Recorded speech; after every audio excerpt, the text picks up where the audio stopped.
Hi again, everybody. So this is your video for Grammar 6.3 in Capítulo 6. And here we're going to talk about a really simple topic, which is the verbs saber and poder, followed by a verb in infinitive. Really, I don't understand this book. This is not the first semester I've worked in it, and I still just don't get it. There's literally no reason for this to be an entire topic, an entire grammar section on its own. Look, what's being presented in Grammar 6.3 is dead simple. Basically, it's this. If you want to express that someone knows how to do something, you just use the verb saber immediately followed by a verb in infinitive. And if you want to express that anyone is able, i.e., that they can do something, you use the verb poder immediately followed by a verb in infinitive. Literally, that's it.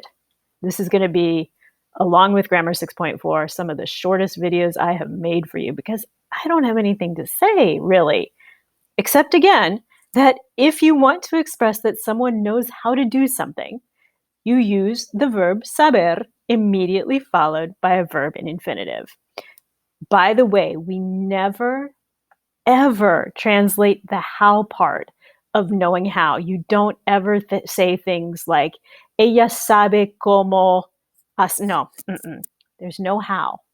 We don't translate it. Your book, which again is not my favorite thing in the world by a long shot, even manages to point this out on textbook page 191. So there's that.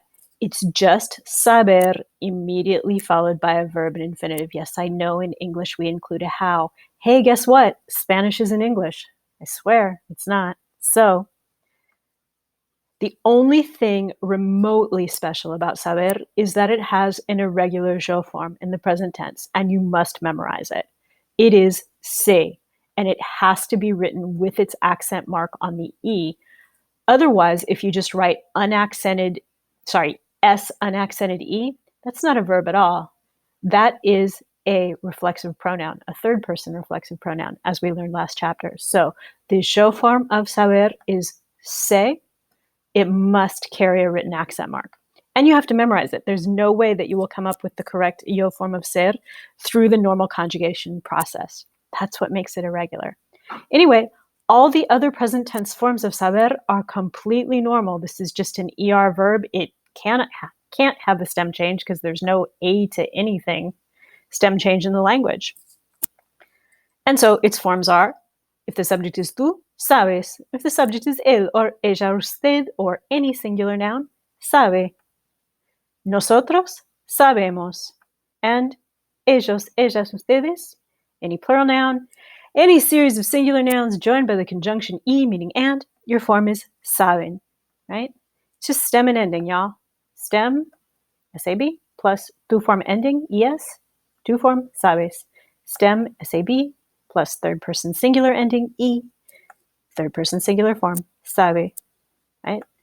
Same thing for nosotros. Here's our stem, SAB, plus nosotros form ending for, nosotros form ending for all ER verbs in the present tense, sabemos. And third person plural, right? Here's our stem again. And here's our third person plural ending, en, for all ER verbs in the present tense, saben. Literally, there's not anything more to it than this. And again, if you want to express that someone is able to, i.e., that they can do something, then you just use the verb poder immediately followed by a verb in infinitive. The only thing special about poder is that its stem changes O to UE in the present tense, and we just learned a lot about stem changing verbs in Capítulo 5, so there's like really no reason to belabor this, right? Right.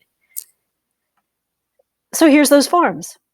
And remember, we're going to see a yo form. No, we're going to see a stem change in all forms except for nosotros in the present tense. We do not use vosotros forms in this course. We're studying Spanish for the Latin American environment, so no vosotros forms. You won't see that in this conjugation paradigm. So quick review, just in case in the last week and 2 days you've forgotten how to conjugate a stem changing verb. How do we do that, right? We, as always, derive our stem by removing our ER infinitive ending. Then, when the subject is yo, when the subject is tú, and when the subject is third person singular and third person plural, We changed the stem O to what? Of course, to a UE. That's how we got the changed stem. To that, we add our conjugated ending, which when the subject is yo, is o, right? And so, yo puedo, present tense yo form. The present tense tú form is puedes. Tú puedes. Third person singular form, puede. There you go. Nosotros form, no stem change. Remember, we never see a stem change in nosotros for regular present tense in the language. It doesn't happen.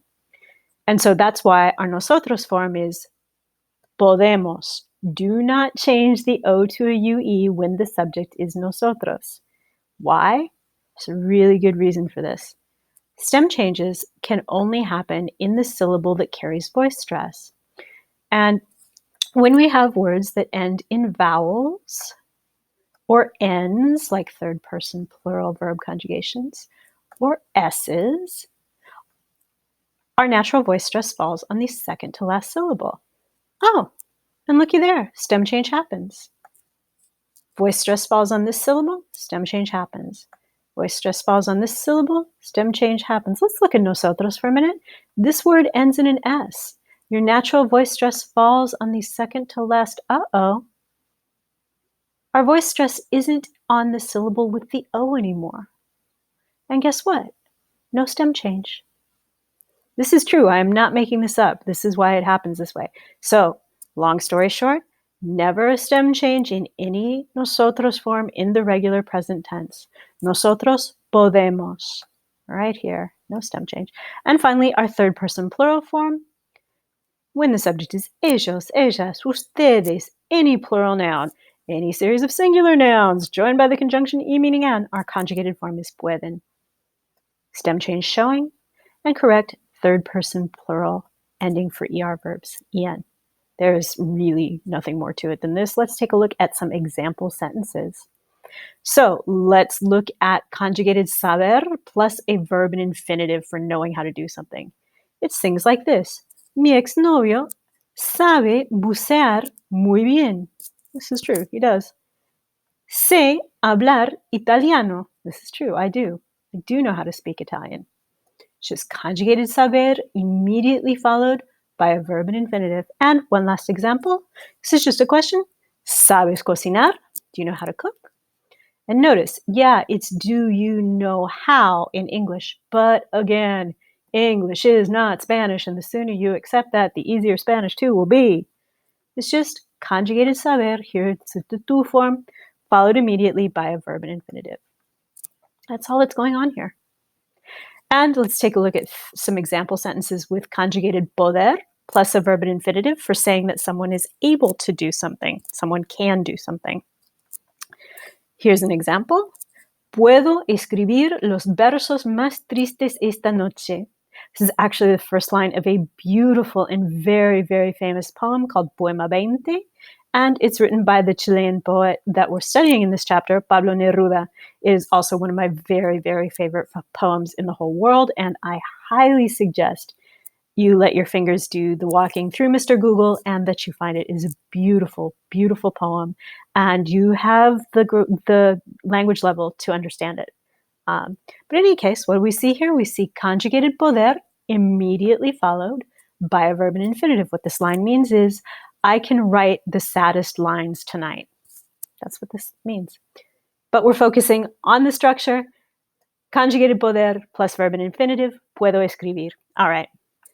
Or, for example, ustedes pueden consultar el libro de texto durante el examen. This is true. Your exams are open book, open note, so you can consult the textbook during the exam. And what do we see here? Again, conjugated poder plus a verb and infinitive. That's it. Nothing more to it than this, really.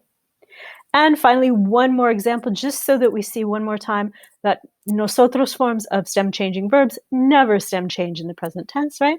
Here's our sentence. Celia y yo no podemos asistir a la fiesta de nuestro amigo Ricardo. And what do we see? One last time, we see the conjugated form of poder, podemos, the nosotros form, no stem change, plus a verb and infinitive, asistir, which we've had for a while. That's it. That's all there is to it, y'all. I have nothing more to say on this topic, so I hope you found this helpful. Hasta luego, everybody. Ciao.